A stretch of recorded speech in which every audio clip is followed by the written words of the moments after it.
Leveraging our presidency of the G20, Madam President, India has advocated for greater efforts to accelerate the achievement of the SDGs, including SDG 2, calling for zero hunger. The Indian presidency is committed, in our Prime Minister's words, and I shall quote him, to depoliticizing the global supply of food, fertilizers and medical products so that geopolitical tensions do not lead to humanitarian crises. Unquote. Thank you. Madam President, let me begin by expressing my appreciation to the United States on its presidency of the Security Council and bringing to focus the crucial issue of conflict-induced food insecurity. Given the paucity of time, I will be brief and submit the following suggestions for the considerations of this Council. First and foremost, we must work together to find common solutions through dialogue and diplomacy.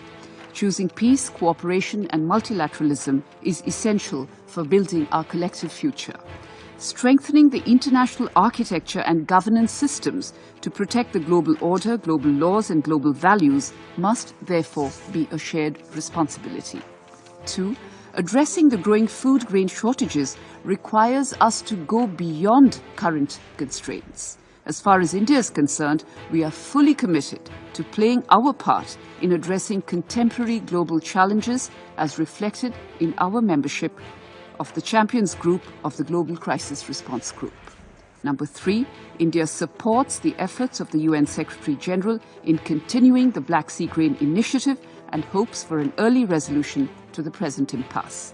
Recent developments in this matter have not helped in securing the larger cause of peace and stability. Very quickly, Madam President, I would like to state that India has always been proactive in assisting our partners in times of distress. Even in the middle of the COVID-19 pandemic, India provided food aid in the form of thousands of metric tons of wheat, rice, pulses and lentils to several countries, including in our neighborhood and Africa, to strengthen food security. In view of the deteriorating humanitarian situation in Afghanistan, India commenced the donation of 50,000 metric tons of wheat to the people of Afghanistan. Similarly, India has continued its humanitarian support for Myanmar, including a grant of 10,000 tons of rice and wheat. We've also assisted Sri Lanka, including with food assistance during its difficult times. All these were in keeping with our foreign policy priority of neighborhood first and our firm belief in the abiding ethos of Vasudhaiv Kutumbakam, where India sees the world as one large interconnected family. Leveraging our presidency of the G20, Madam President, India has advocated for greater efforts to accelerate the achievement of the SDGs, including SDG 2, calling for zero hunger.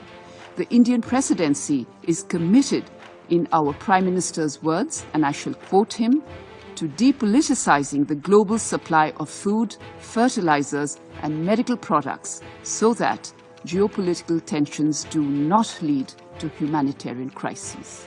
Unquote. Thank you.